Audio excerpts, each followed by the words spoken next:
Hello বন্ধুরা, সবাইকে স্বাগতম ক্যানভার এই নতুন টিউটোরিয়ালে। আজকে আমি আপনাদের সাথে শেয়ার করব কিভাবে আপনি এরকম একটি ছবি তৈরি করবেন। এখানে কিন্তু আপনি দুইটি ছবি দেখতে পাচ্ছেন, দুইটি ছবিকে ব্লেন্ড করা। তার মানে দুইটি ছবিকে একটি ছবিতে রূপান্তর করা।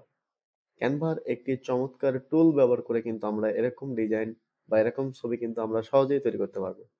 তো চলুন এই ছবিটি আমরা কিভাবে তৈরি করেছি দেখি। প্রথমে আপনি ফটোসে যে কোনো একটা ছবি নিয়ে নেবেন। এখান থেকে আমি এই ছবিটা নিয়ে নিচ্ছি। এটাকে জাস্ট ক্লিক করে এই মানুষটাকে আমি বাম সাইডে দিয়ে দিলাম এবং এটাকে ফুল স্ক্রিনে দিয়ে দেবো। তাহলে আমি এটাকে আরো একটু ছোট বড় করে নিতে পারি। জাস্ট আপনি অ্যাডজাস্ট করে নেবেন আপনার মনের মতো।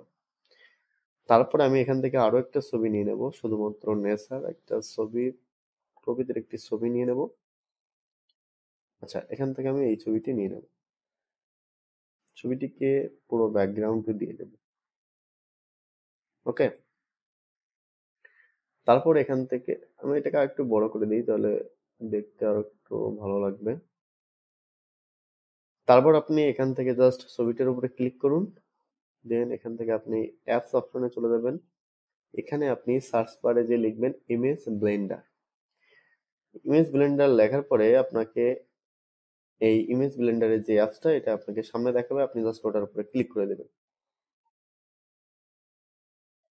আপনি ছবির উপরে ক্লিক করলে এখান থেকে ব্লেন্ড সিলেক্ট ইমেজটি শো করবে, জাস্ট আপনি ব্লেন্ড সিলেক্টেড ইমেজের উপরে ক্লিক করে দেবেন। তারপর আপনাকে এরকম একটা ইন্টারফেস দেখাবে। এখন এটাকে জাস্ট আপনাকে একটু অ্যাডজাস্টমেন্ট করে নিতে হবে, আপনি কিরকম ভাবে রাখতে যাচ্ছেন। তো আমি এটাকে অ্যাডজাস্টমেন্ট করে দেখাই আপনাদেরকে। দেখুন, তা আপনি আপনার নিজের মতো করে অ্যাডজাস্ট করে নেবেন। তারপর এখান থেকে যে স্ট্রেংথ নামে যে অপশনটা আছে, এখানে 50% আছে, আপনি চাইলে এটাকে 0 করে দিতে পারেন। করলে কি হবে, এটাকে জাস্ট দেখতে মনে হবে রিয়েলিস্টিক। তারপর আপনি এটাকে সেভ করে দিন। সেভ করলে কিন্তু এটা কমপ্লিট হয়ে গেল। এখন আপনি এটাকে চাইলে ডাউনলোড করে নিতে পারবেন।